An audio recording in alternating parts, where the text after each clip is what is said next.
Kasama ko si Tinday, kami po mga bagong tenants dito. Ano sinabi sa'yo ni Carmen na ayaw ko ramingay? May kasungitan, guwapo.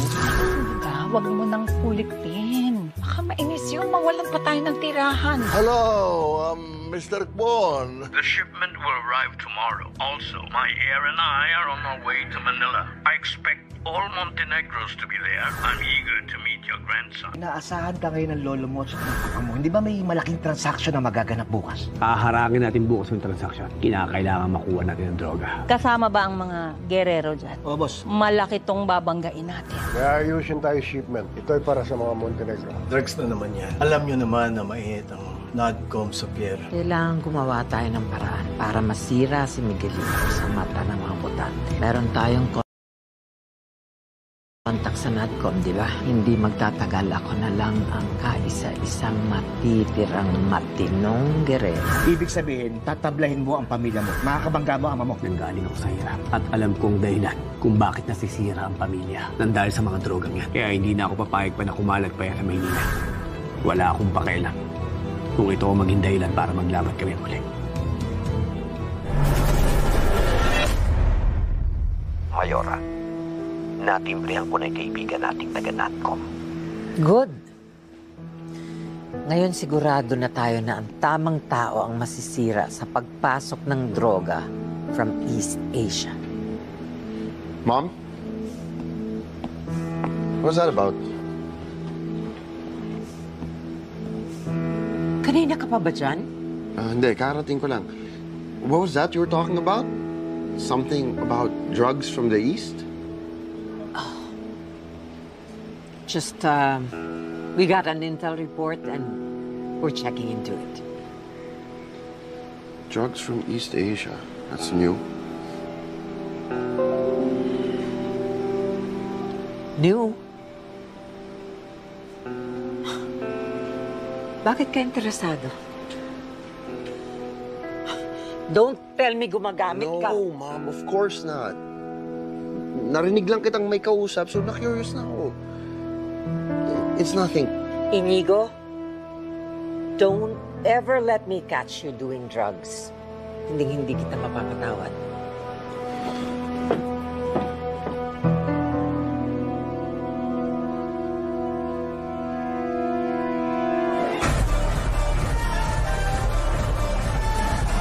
Oh, dito na pala kayo.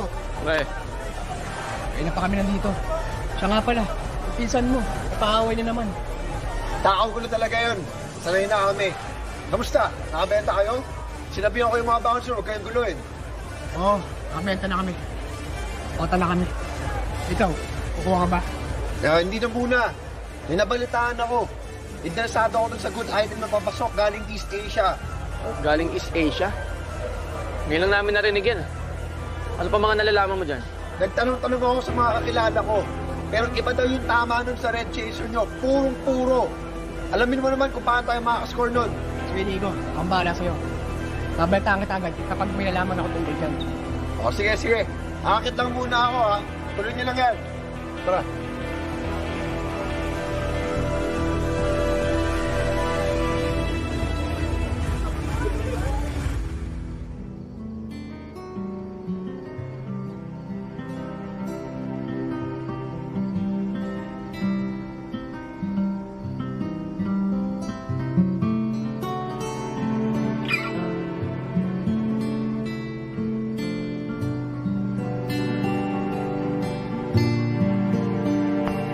Ay, good evening, Mang Al. Good evening po, Mang Al.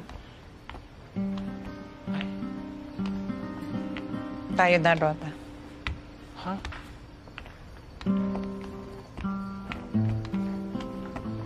Ano? Dinding. Dinding. Oh, bakit? Ay, mauna ka na kaya sa kwarto muna. Bakit? Anong gagawin mo? I-baby-friend ko siya. Bahala ka. Akin na yan. Pakidala mo lang ito. Magpapahinga na ako.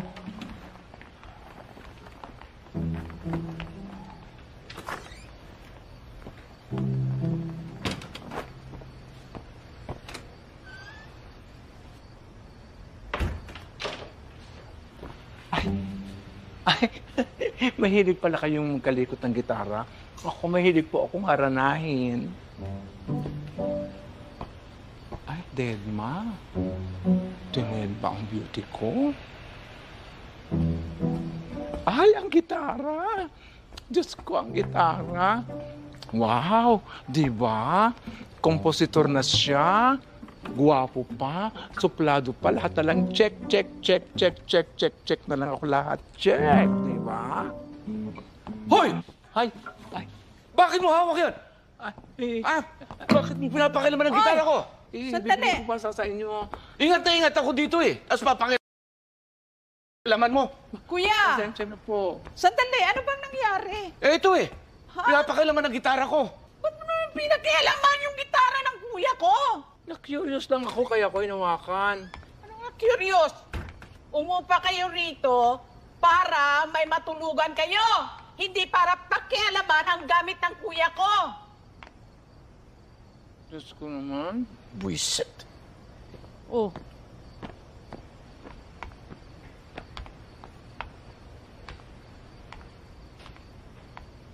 Bakit? Anong nangyayari dito? Kayo, matuto kayong lumugar.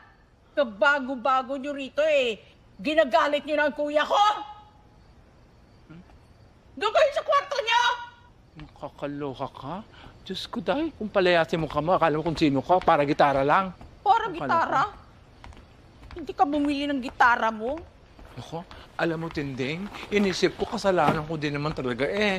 Umiral na naman ang pagkapakialamera ko, pero hindi naman dapat na singhal-singhalan niya ako ng ganun, di ba?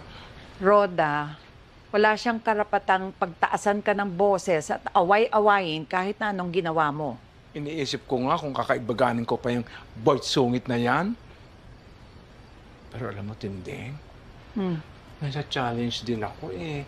Kasi ang gwapo niya. Ewan ko sa'yo, Roda. Ibang ka talaga.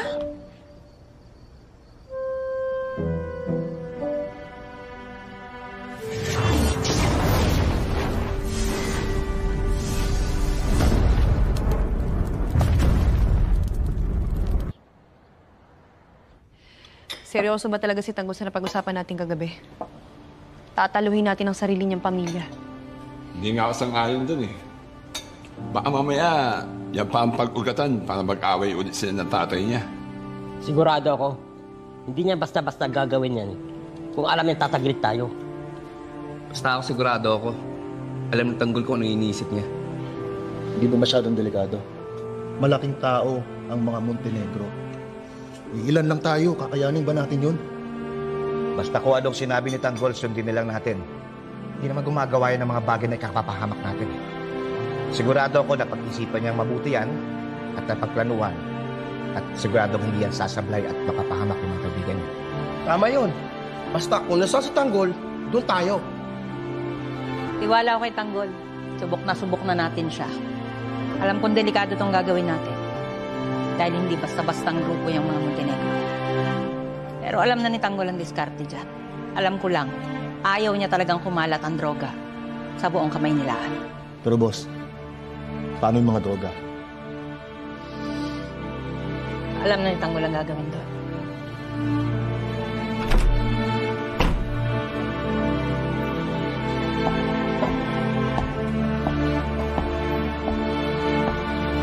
Kaya Tanggol.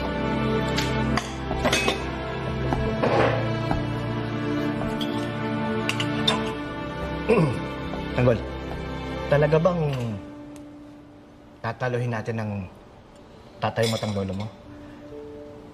Kasi medyo nag-aalangan ang grupo.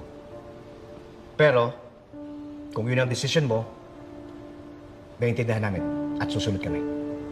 Alam naman namin na ayaw mo lang talagang kumalat ang droga sa buong kamay nilaan. Tama ka doon. May pera na tayo. May mga negosyo. Meron pa tayo mga diamante. Sa pamamaraan na yan, huwag na sana tayo maging dahilan para masira pa ang buhay ng maraming Pilipino. Kung sa bagay, kahit sa maliit ng pamamaraan na yan, matutulungan natin yung bansa natin. Matutulungan din natin mga polis. Tanggol, teka lang. Paano pa nagkabarilan mamaya? Mamaya mayari natin tatay at lulo mo. Siyempre, di natin masasabi yung mangyayari. Yan ang dapat niyong ingatan. Walang dapat na mangyaring masama kay Papa at kay Lolo. Tanggol, alam mo naman pagdating sa laban, di natin alam kung sino yung mamamatay. Kaya paplanuhin natin mabuti ang mangyayari mamaya. Paano mangyayari, Tanggol? Hindi ko pa alam. Kinakailangan makapunta ako sa mansyon para malaman ko kung anong transaksyon na mangyayari. At pagkatapos, tatawagan kita. Pero Tanggol, hindi ba masyadong maiksi ang oras para pagplanuhan yan? Baka pumalpak tayo, madisgrasya tayo dyan. Wala na tayong magagawa. Kinakailangan matuloy ito para mapigilan natin ang droga. Hintayin niyo mamaya tawag ko. At saka ko sasabihin sa inyo kung anong gagawin niyo.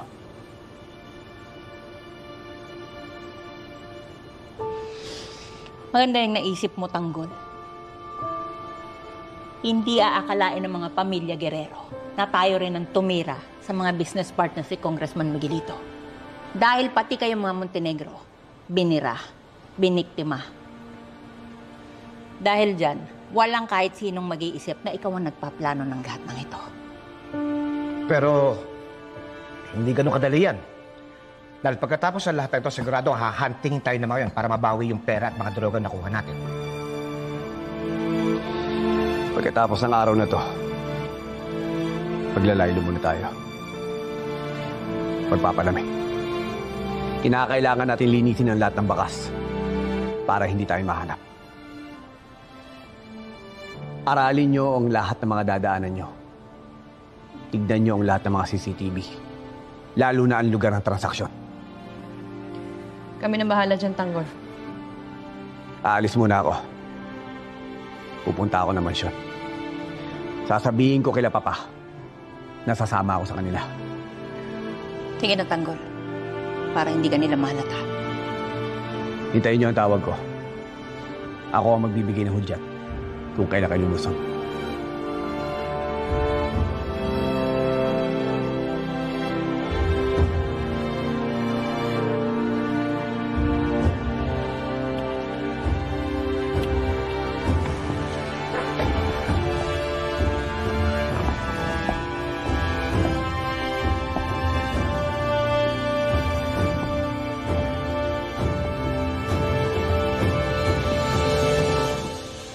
Oh, Ramon, asan na yung anak mo?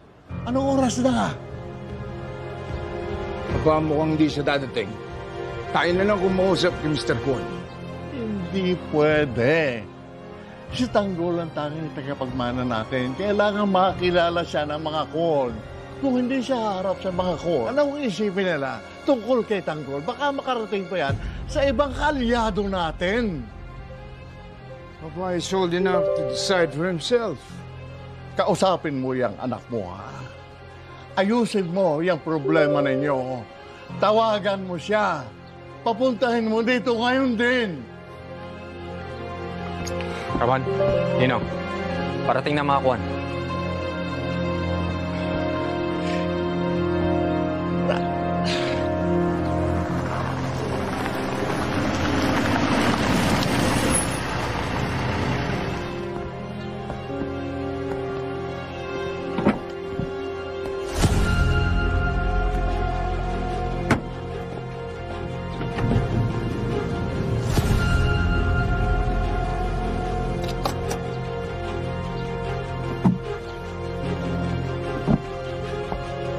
Welcome, Mr. Kwon. Mr. Kwon, finally we meet. Maraming salamat sa inyo. Marunong ka naman pala mag-Tagalog. Pinahirapan mo pa ako mag-English. Ninudugo yung ulo ko. Nagkaroon ako ng asawang Pilipina. Natuto ako sa kanya. Sabi mo, kasama mo, kung tagapagmana mo. Saan siya?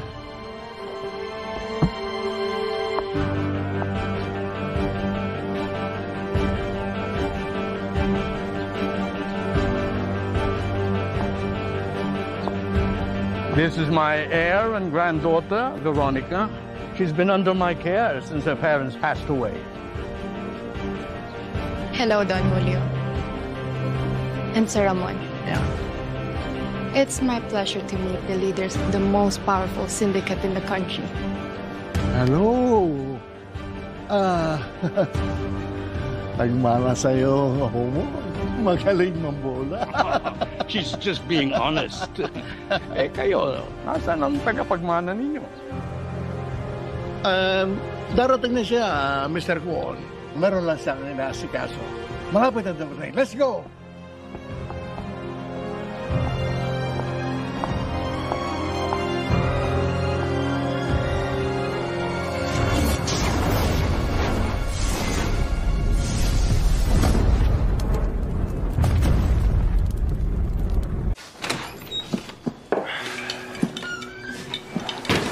Santino, nakakausap mo ba nanay mo?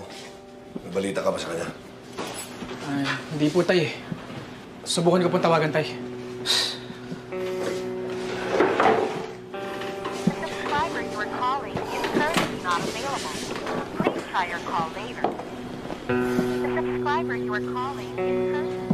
Tay, nakapatay po yung telepono eh.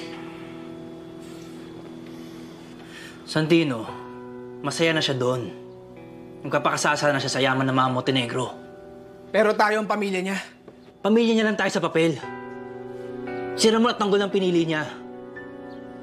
Para sa kanya, basura na lang tayo. Ano nga naman ang kaya natin ibigay? Kumpara sa kayang ibigay ni Ramon sa kanya. Di ba wala?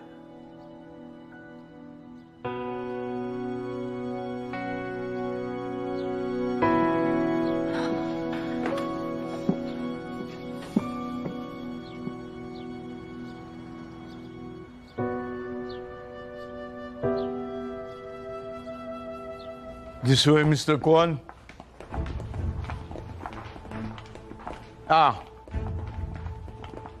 Mr. Kwon, this is Marites, ang ina ni Tanggol. Marites, si Mr. Kwon, kasama namin sa negosyo, at si Veronica, ang kanyang apo. Nice to meet you. You're lucky. You still have your wife. Yes, I'm very lucky to have her. Sumunod ka sa akin, Mr. Kwon. Let's join us. Huwag mo nang siyang Marites. She's going to be part of the family. Kailangan malaman niya na ang negosyo natin.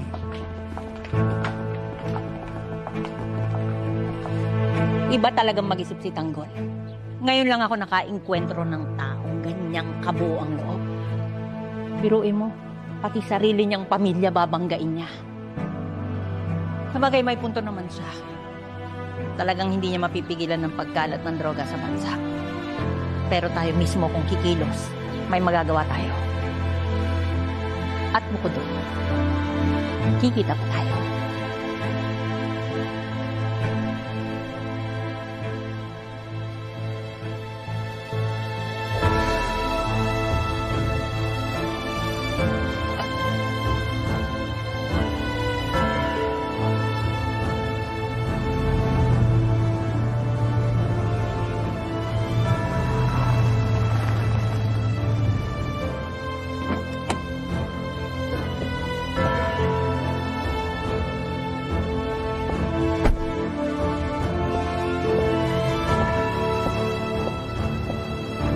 Pa. Nasa likod po.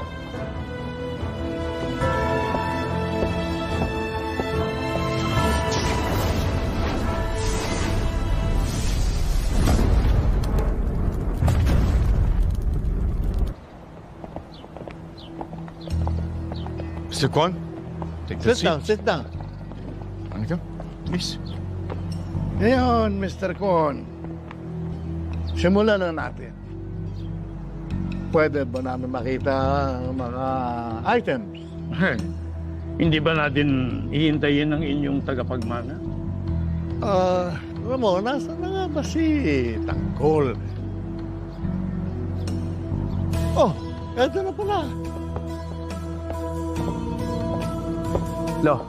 Tanggol, tama-tama ang gating mo.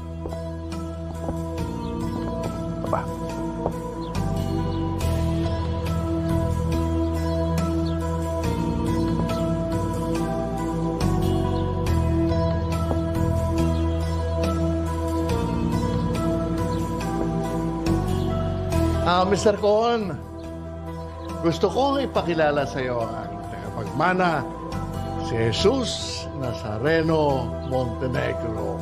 Jesus, ang ating kaalyado sa East Asia, Mr. Arthur Kwon.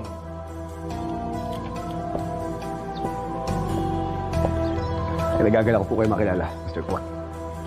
Wow. Firm grip, fixed eyes, focused. I can tell you're a good businessman. Hindi ko kayo nagkamali.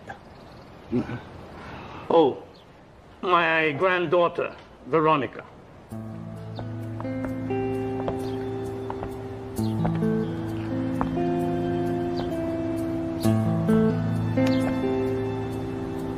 It's a pleasure to meet you. Veronica Kwon. It's a pleasure.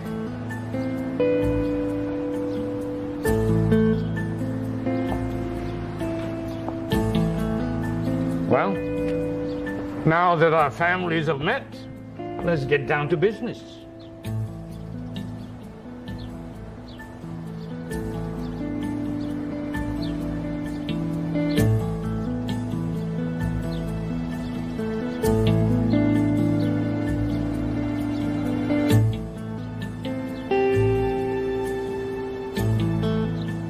Show them our products.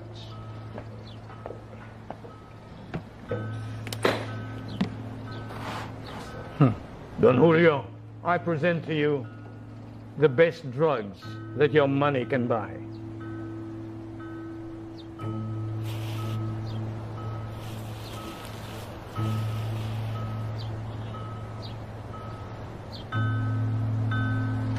This is great.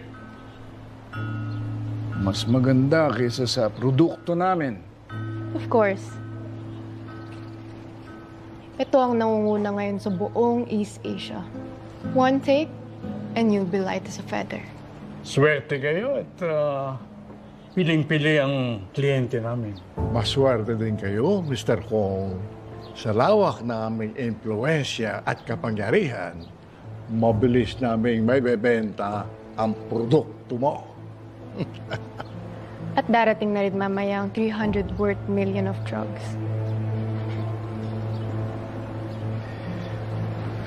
Mr. Kwon, saan naman niyo binabalak ibenta to? Maski saan? Kung sinong gustong bumili, bebentahan natin.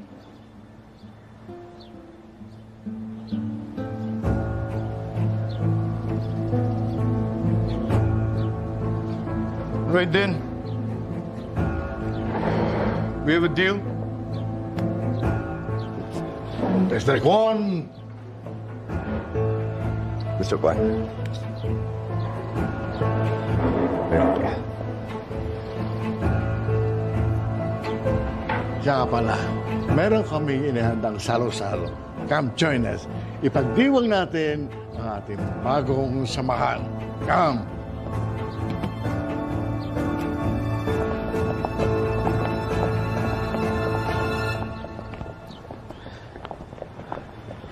Lo, unan muna kayo. Oh, okay.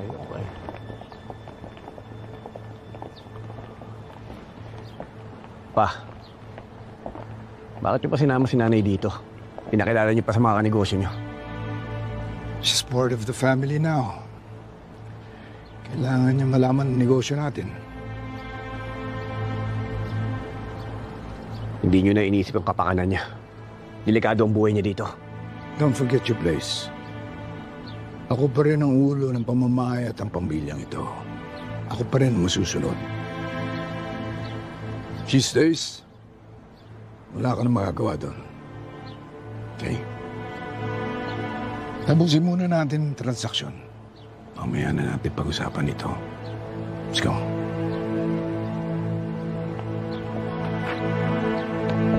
Nay, hindi mo alam ang pinasok mo. Mas mapapahamak ang buhay mo dito. Mundo ito ng mga sindikato.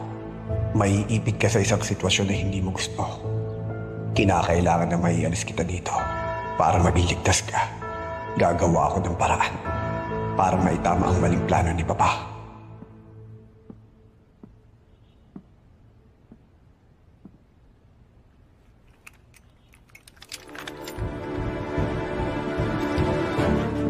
Hindi ako titigil hanggat hindi ko kayo napagbabayad dalawa ni Ramon. Marites, kung hindi man kita mabawi, hindi ko hahayaang mapunta ka sa iba. Magkamatayan at magkamatayan.